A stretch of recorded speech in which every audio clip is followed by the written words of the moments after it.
Sonny, that April start here against them with 13 strikeouts, that was a long time ago, and I know the lineup looks a little bit different from then, but what, if anything, can you take away from the game plan or the results there as you approach them tomorrow here? I don't know. I don't think you look back that far as like a game plan or like how I'm going to attack these dudes. I think over the course of a season, hitters change, approaches change. You know, guys say, like, I found this, I found that. I've changed from then. I've changed a little bit of my arsenal here, a little bit of my arsenal there, what I'm doing with pitches. I think the biggest takeaway from that is you can watch it. You can put yourself in a mindset of that, what it felt like, the emotion you had. I mean, because at the time it was our first home game. We started the season on the road. That was our first home game, so there was a lot of excitement. The fans were excited. There was a good energy in the air, as there will be again tomorrow. So I think that's the biggest part is feeling those feelings, going through those feelings, rather than I attack this guy this way, blah blah blah. So I think just feeling the feelings, you know, and that's I think that's a big takeaway. Now that you've played 4 postseason games with him, why do you think Carlos Correa is so effective this time of the year? I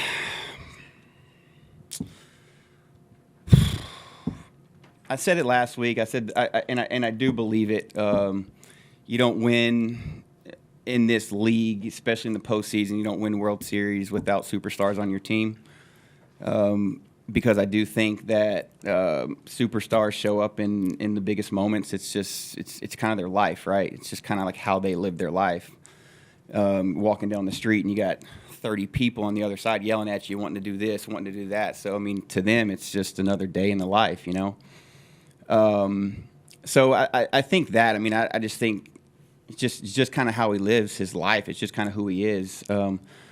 But you see his demeanor change. You see his the way he carries himself just around. He always carries himself at a very high standard.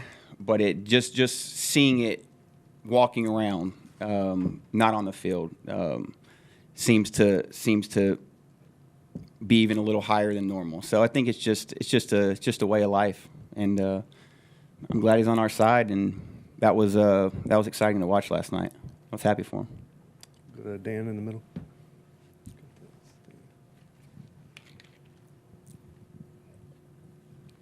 Sonny, you've had a little bit of success against Jordan, but what kind of challenges does he pose right now with the way he's hitting?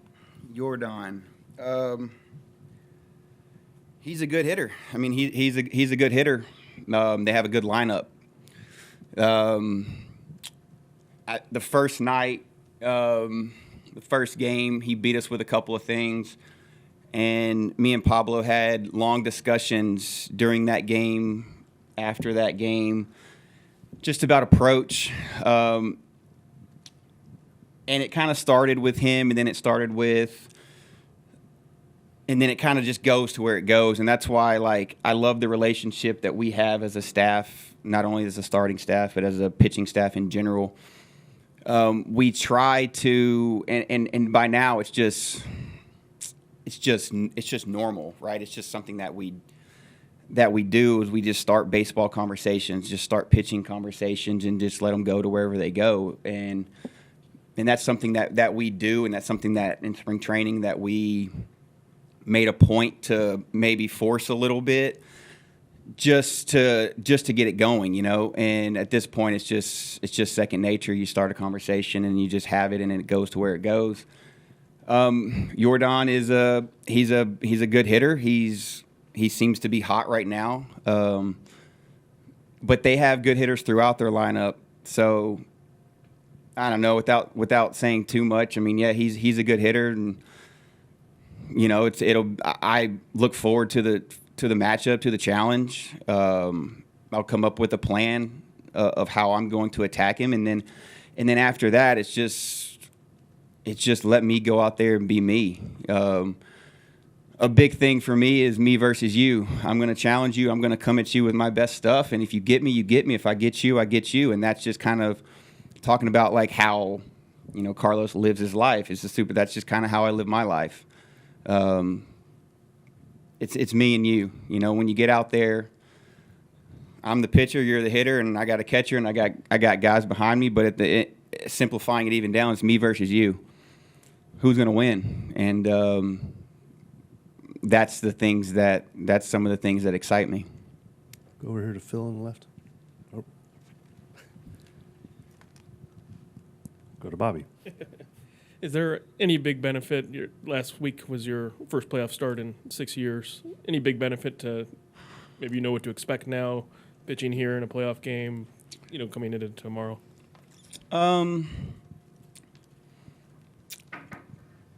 Yes and no, probably.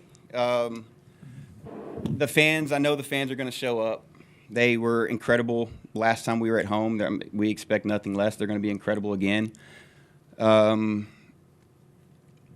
But the game is the game, and I said it last time, and I'll say it again. It is the game. I mean, yes, you're one round farther. You're one step closer to our ultimate goal, and we talked about this last week. Our ultimate goal is to hold a trophy at the end of the season. The World Series is still right there in front of us.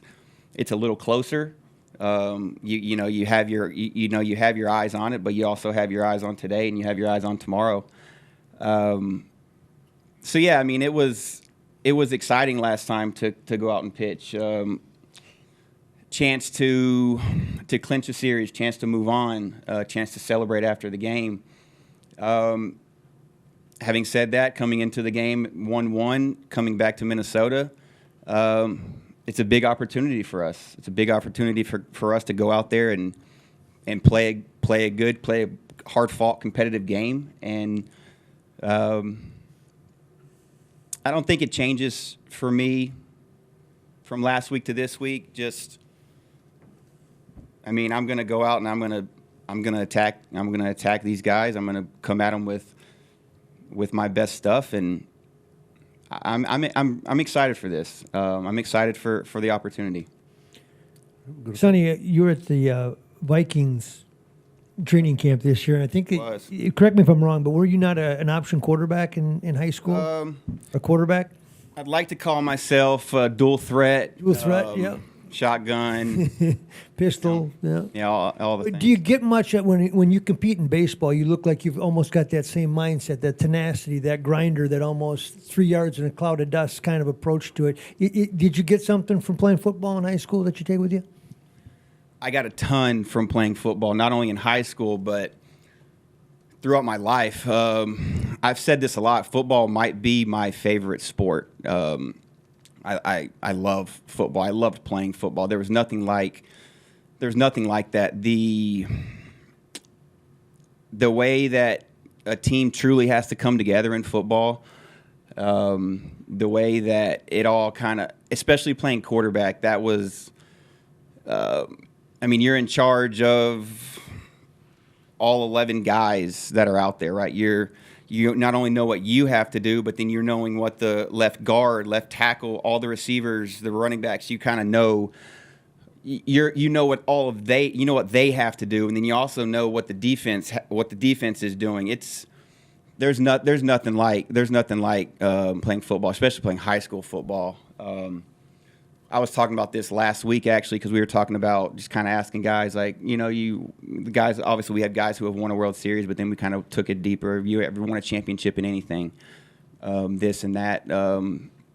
My junior and senior year, we won 2 state championships, and I know it's not a World Series, it's not this, but it was incredibly, incredibly special years of my life. And I felt it then, a team come together and make it and win the ultimate thing. It was a state championship for us. We won it back-to-back years, and I love playing football. And I think a lot of the way that I do go out there and pitch does stem from how I played football. Go over here on the left, Phil. Sonny, I asked Justin Verlander if there's a skill to not giving up home runs. And he said getting mishits is a skill, not hitting barrels is a skill, but he's a kind of a fly ball pitcher, and there's a lot of luck to it. You had an incredible home run prevention season. Is that a skill that you can quantify and explain?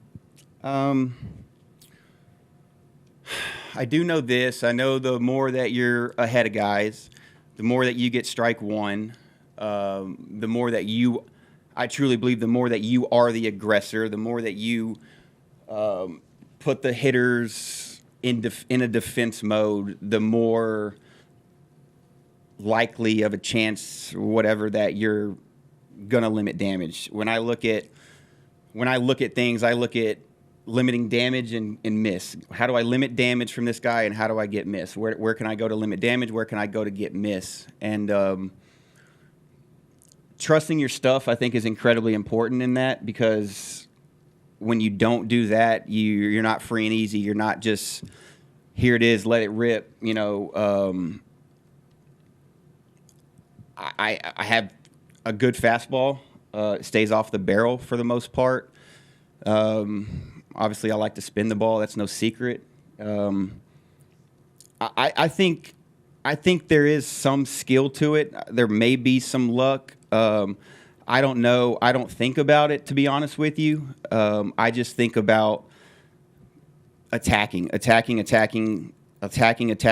getting ahead, continuing to go at guys. There's a lot of times, to be honest with you, there'll be a 1-0 count, or it'll be an 0-0 count, or let's say it's a 2-0 count, or whatever the count may be. There's a lot of times in my head I'm out there on the mound and I say, here it is. Back to me versus you. I go, here it is, me versus you. Let's see how far you can hit it. And that's my mindset for a lot of the pitches that I throw. Here it is, I'm coming at you. Let's see how far you can hit it. And it puts me in a competitive attack. Here it is, like I'm coming right at you mindset. And like we said, and like I've said, that is when I'm at my best. And it's amazing what happens when you do put yourself in that mindset and you have that thought. Here it is, let's see how far you can hit it. And foul ball, ground out, pop out, broken bat, called strike. A lot of good things tend to happen when I think like that. Also, I was wondering if Declan has given you any advice for this round. Declan. No advice yet. We've talked about it. He kind of caught on to that, like, better not lose thing, and that was a lot of fun. We flew home yesterday, me, Jessica, my wife, Gunnar, and Declan. We flew home a little early so we could, not get in as 3 o'clock, 3:30 in the morning. So we were just spending some quality time together. We watched the game last night. We watched every pitch. We were all into every pitch. It was awesome to kind of have that experience, and also, have it with them, but also know that you're in it with every single one of your guys. None yet, but there's still a lot of time before game starts tomorrow, so I'm sure they'll have something for me. Go in the back right. Sonny, back here.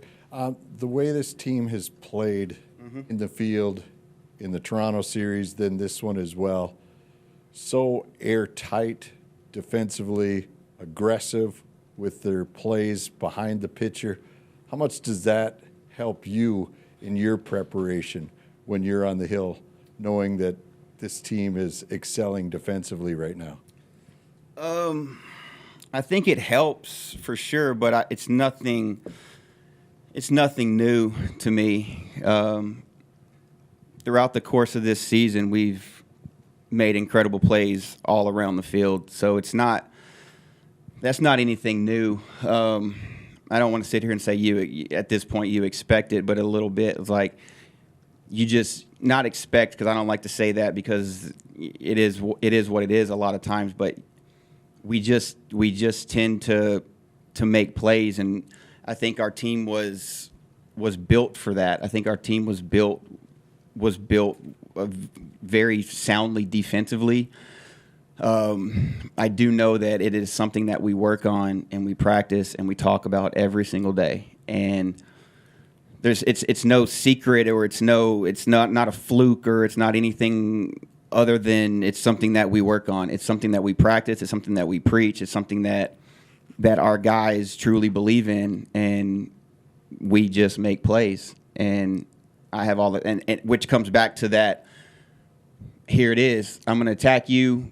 Let's see how far you can hit it, because go ahead, because I know it's in my favor. It's always in my favor as the pitcher. It's always in my favor.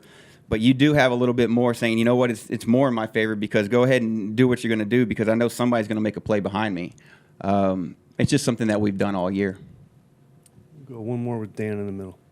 Sonny, you've known Kyle for a long time. You know what he means to the team in the clubhouse there. What was it like to see the home run there and that big moment for him? Yeah, it was awesome.